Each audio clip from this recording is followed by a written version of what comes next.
up to a very wet and cold Aviemore for the 33rd annual Royal Canin Aviemore Sled Dog Rally. Now, as you can see, I've got some very excited and noisy dogs behind me because they've got a day of trekking ahead of them. So I'm going to meet some of the mushers and find out what goes in to a day of trekking here with these fantastic animals.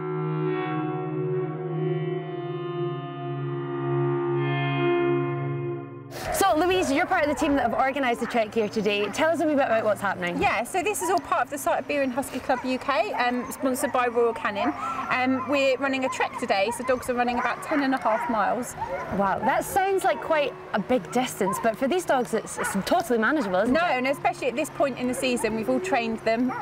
So yeah, they're used to doing this kind of distance. So it's uphill, down dale, fording streams, crossing rivers, getting extremely wet. Do we like this? We do, we like this. Who are you going out with today? Tell us who you've got. I've got, these are our teams. Okay. So I've got these three little black and white ones. We've got Rascal over there. Whoever named him Rascal got the name right.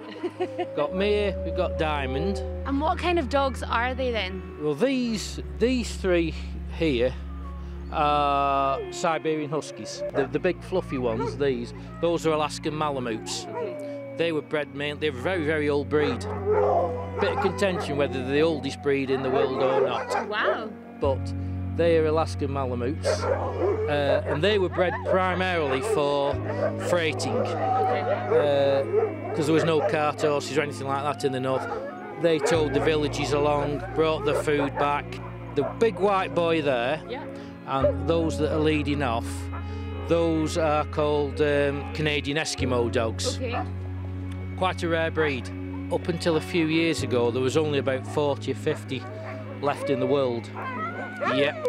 And it was one little enclave up in far north of Canada that still had some purebreds left. How much preparation does it go in for dogs to be able to be at this level? I mean, these are obviously quite natural in this environment, doing a lot of running. Yeah. But you have to work hard with them to get them. Definitely. I mean, you can't just get up and think, I'm going to put my dog on a rig and train it to run 10.5 miles tomorrow. No.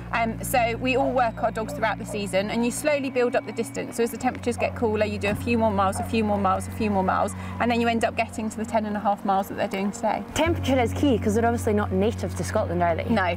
So temperature is key. It's the temperature as well as the humidity. So we always take the temperatures before we run anything. Okay. Just making sure it's not too warm for the dogs. They're comfortable and happy. As you can see, it's raining today, but it's quite cool, so the dogs are going to love it. So they seem to be quite happy. They all seem to be quite excited. The dogs enjoy this as much as you. Oh yes. In fact, you hang around. If I put the harness on him now, he'll be like that until he goes. Do they enjoy this weather more than us?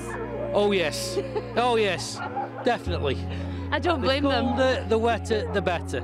They love every second of it. The rain, the goat trail, and the trekking is the thing we do best. So do you do a lot of it around the year? Is this a one-off, or does it happen quite regularly through winter? No. When the season starts, I start training the shorter distances, 2 to 3 miles, and we'll gradually build up. And by this time of year, we're doing 10 to 15 miles a trip, and they enjoy every second. You know, that's amazing. I'm exhausted. They are excited to go. Are you heading off soon? We will be, yes. I think we're at 10 past 10. Perfect. Well, we'll let you get prepared. Thank you very much for speaking to us.